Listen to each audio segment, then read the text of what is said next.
Bonjour tout le monde, bienvenue chez Criticman, l'homme qui critique plus vite que son ombre sans aucun spoil pour vous garder le maximum de surprises si vous désirez aller voir Wicked, qui est en salle de Jon M. Chu qui vient de sortir, donc vous pouvez aller le voir justement. De quoi s'agit-il Wicked? Ça raconte l'histoire de la méchante sorcière de l'Ouest, du magicien d'Oz. Eh oui. Donc avant de rentrer dans le détail des adaptations, c'est simplement la genèse de cette sorcière qui est la méchante dans le magicien d'Oz. C'est intéressant ou pas? Peut-être.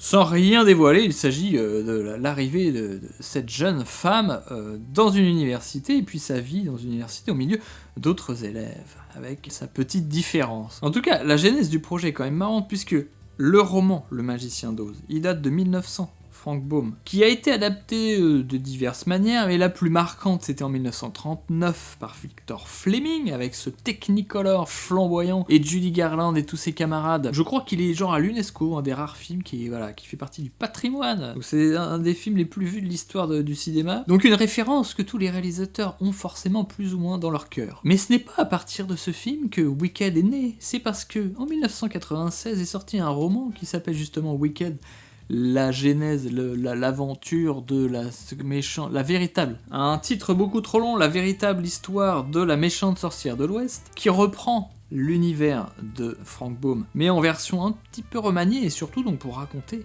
l'histoire de la jeunesse de cette future sorcière. Ce roman a très bien fonctionné, je crois qu'il y a une trilogie, une quadrilogie, et en 2003, est apparue une version en comédie musicale à Broadway adaptée donc de ce roman. Ça a été un carton, nous on connaît pas bien d'ici forcément Broadway, c'est une des comédies musicales qui a le plus marché de toute l'histoire de Broadway, ça doit être deuxième derrière le Roi Lion, genre recette de 1 milliard de dollars, voyez le délire. Donc au bout d'un moment ce succès, à Hollywood, on va faire un film les amis, et voilà, nous voilà avec Wicked partie 1, puisque la version Broadway est faite en 2 actes, et ils ont décidé de l'adapter en 2 films, partie 1, partie 2. Alors vous savez que ça, des fois, j'aime pas trop, mais là je dois dire que on a quand même une arc narratif qui se termine, et à la fin, j'avais complètement oublié qu'il y avait cette histoire de partie 1, partie 2, je me suis pas senti floué, donc plutôt réussi, même s'il y a écrit à la fin à suivre, bien évidemment. Là, on n'est pas dans l'idée de faire forcément une saga, on est dans une œuvre qui était déjà faite en 2 parties,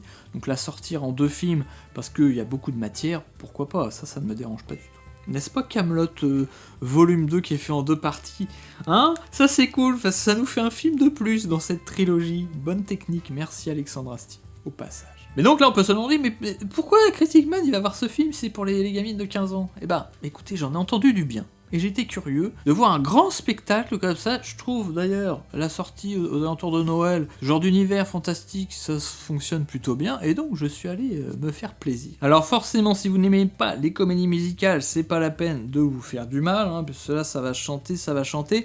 On est sur un format de chanson un peu à la Walt Disney, vous voyez le délire? Il y a une forme de bon sentiment, un type de chant, de voix qui ne plaît pas à tout le monde. Moi j'avoue, je me laisse facilement emporter dans ce genre de choses quand le spectacle est là. Ça ne me dérange pas, sinon je ne serais pas allé le voir. Mais en tout cas, le plus important tout de même, on est là pour parler d'un film qui est énormément inspiré, puisque la comédie de Broadway, elle était très inspirée du roman Wicked, mais aussi du film de 1939 déjà. Et ça se retrouve aussi dans ce film-là. Et Le Magicien d'Oz, c'est quand même un putain de monument du cinéma, et c'est un film de cinéma dans la mesure où à l'époque déjà il faisait rentrer le spectateur dans la couleur. Il y avait cette idée extrêmement pertinente, simple mais très pertinente, de faire la partie réelle en noir et blanc, enfin, c'était un sépia, et ensuite quand on débarque dans ce monde magique, et bien là il y a le Technicolor qui te pète dans les yeux et c'était trop bien. Gros spectacle, et donc on se demande toujours, est-ce que quand on va revisiter ce genre de choses, ça va être très intéressant et pertinent?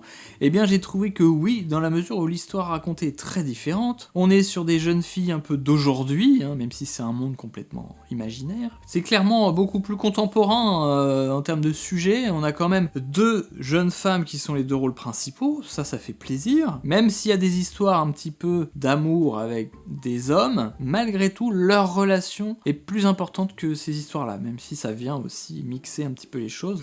Donc en ça, je trouve le film très très intéressant, notamment par rapport à la cible, je pense qu'il vise. Quand je suis allé le voir d'ailleurs, je voyais genre une grand-mère avec ses petites filles entre 10 et 16 ans qui chantaient, qui étaient trop contentes. Il m'a dit mais c'est super comme modèle. C'est super comme modèle parce qu'elles ont déjà dans le film des personnages qui sont beaucoup plus complexes qu'on pourrait imaginer, qui a une vraie profondeur, une vraie subtilité, diverses facettes. On a en plus cette espèce de décalage puisque on sait que l'héroïne est la méchante et ils lui ont créé donc le personnage de Glinda qui serait habituellement l'espèce de princesse qui est d'habitude le rôle principal dans ce genre d'histoire pour jeunes filles ou de films de Walt Disney, vous voyez. C'est là où je trouve qu'il y a de la modernité, c'est-à-dire qu'on voit un personnage qui pourrait être à l'ancienne, c'est pas le personnage principal, mais c'est presque un duo, elle est un tout petit peu derrière, et en plus, elle-même, elle a un côté très insupportable, parce que justement, ils vont loin dans ce délire, ils forcent le trait de cette princesse, tout en rose, de coup, ça devient assez drôle, et malgré tout, elle a quand même d'autres facettes. Donc faire ce genre de spectacle, qui peut être un peu niaiseux, avec des personnages qui ont de la profondeur, bah tout de suite ça change la donne. Visuellement ça envoie du bois. Alors je suis pas un spécialiste des chorégraphies de comédie musicale, mais je l'ai trouvé très enlevé, je me suis complètement laissé emporter là-dedans, très inventif visuellement. J'ai apprécié aussi le fait que malgré l'usage d'effets spéciaux moderno numériques, on a quand même beaucoup de décors réels, et voire même quelques effets un petit peu mécaniques. Un passage avec des mâles qui s'ouvrent, on aurait pu très bien imaginer faire ça en CGI pour simplifier, et bien non, on sent que les trucs ils bougent, c'est du réel quoi, ça sort un peu plus lentement, la réactivité des ressorts est pas la même que si c'est une animation numérique. C'est très bien vu, très bien utilisé, je trouve que ça rendait le truc encore un petit peu plus rigolo. Alors aux États-Unis, Wicked, le film, c'est un carton. Au box-office français, c'est pas ouf. Bien sûr, il faut mettre un petit peu de côté, un petit effet un peu guimauve, hein. Bien sûr, dans ce genre-là, cette artificialité de chanson, il faut l'accepter, hein. Mais vraiment, on sent qu'il y a de la matière derrière, il y a quelque chose qui prend dans cette petite mayonnaise, et c'est pour ça que moi j'ai passé vraiment un très bon moment. Le film m'a laissé des sensations, même sur plusieurs jours, donc ça c'est quand même plutôt un très bon signe, et pourtant je me suis endormi. Oh, que j'en ai marre d'avoir l'envie d'avoir les films, bordel! Ça a failli tout me gâcher parce que je me suis endormi sur la fin. Alors le film il dure 2h40, hein, donc c'est quand même assez long. Une séance à 9h30 qui dure 2h40, ouais, à un moment c'est quand même compliqué. Heureusement, je me suis réveillé, il devait rester 10 minutes, donc j'ai quand même pas raté le final. J'ai pu kiffer la fin, je crois que c'est une des chansons les plus marquantes. Et puis bah tout simplement, j'ai envie de voir la deuxième partie, là. L'intensité continue de monter, puis la manière de revisiter cet univers du Magicien d'Oz, vraiment, ça nous donne un autre angle sur une œuvre qui a quand même vieilli, 1939, vous voyez, cette jeune fille qui se baladait avec ses copains animaux, vous voyez, l'image d'Épinal. Remettre un petit peu au goût du jour, ça fait du bien, je trouve. C'est un film que je mettrais dans la catégorie des réponses de Disney ou de La Reine des Neiges, vous voyez. On reprend justement une espèce de formule à l'ancienne qui peut être vraiment un peu sale vue d'aujourd'hui par rapport à la manière de voir les femmes. En tout cas, qui est archaïque et vraiment, il faut sortir de ça. Et justement, partir de ça et amener d'autres choses, hein, dans La Reine des Neiges, vous avez quand même aussi un peu cette idée de sororité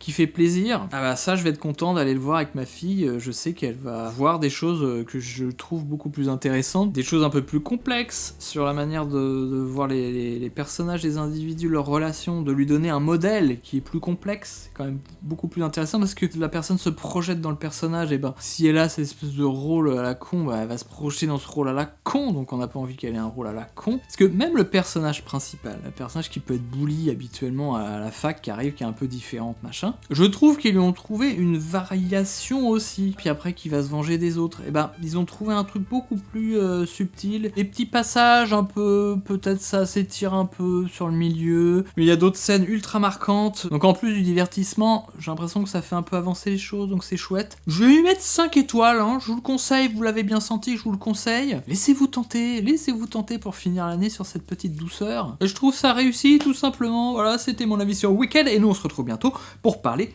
d'autre chose. On va rien dire de trop, l'âne trop de mes couilles.